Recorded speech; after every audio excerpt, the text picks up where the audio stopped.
మాజీ మంత్రి అంబటి రాంబాబు పోలీసు విచారణ ముగిసింది. కడప జిల్లా వేంపల్లి పోలీస్ స్టేషన్లో సుమారుగా 2 గంటల పాటు పోలీసులు ఆయన ప్రశ్నించారు. ముఖ్యమంత్రి చంద్రబాబు నాయుడుపై అనుచిత వ్యాఖ్యలు చేశారన్న ఫిర్యాదుతో ఈ విచారణ జరిగింది. విచారణ అనంతరం అంబటి రాంబాబు ప్రభుత్వంపై పోలీసుల తీరుపై తీవ్రస్థాయిలో విరుచుకుపడ్డారు. రాష్ట్రంలో రాజకీయ కక్ష సాధింపు చర్యలు పెరిగిపోయాయని అంబటి రాంబాబు చెప్పుకొచ్చారు. ముఖ్యమంత్రిపై వ్యాఖ్యలు చేశారన్న నెపంతో తనను వేధించడమే లక్ష్యంగా పెట్టుకున్నారని ఆయన ఆరోపించారు. ఒకే మాటపై ఇన్ని కేసులు పెట్టడం రాజ్యాంగ విరుద్ధమని, చట్టానికి వ్యతిరేకంగా వ్యవహరిస్తున్న అధికారులపై భవిష్యత్తులో చర్యలు తప్పవని హెచ్చరించారు అంబటి.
ఏ కేసు కొత్త కేసులు ఏం కాదు, తను కొత్త కేసు అనుకుంటారేమో.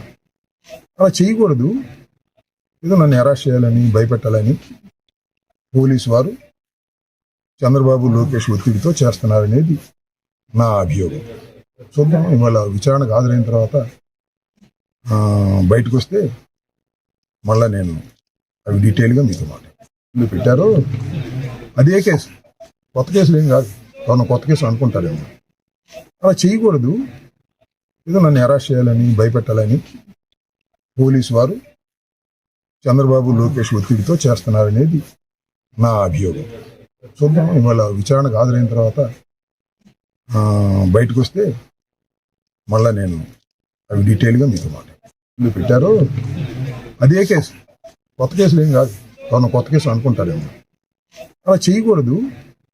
ఏదో నన్ను అరెస్ట్ చేయాలని, భయపెట్టాలని పోలీసు వారు చంద్రబాబు లోకేష్ ఒత్తిడితో చేస్తున్నారనేది నా అభియోగం. చూద్దాం, ఇవాళ విచారణకు హాజరైన తర్వాత బయటకు వస్తే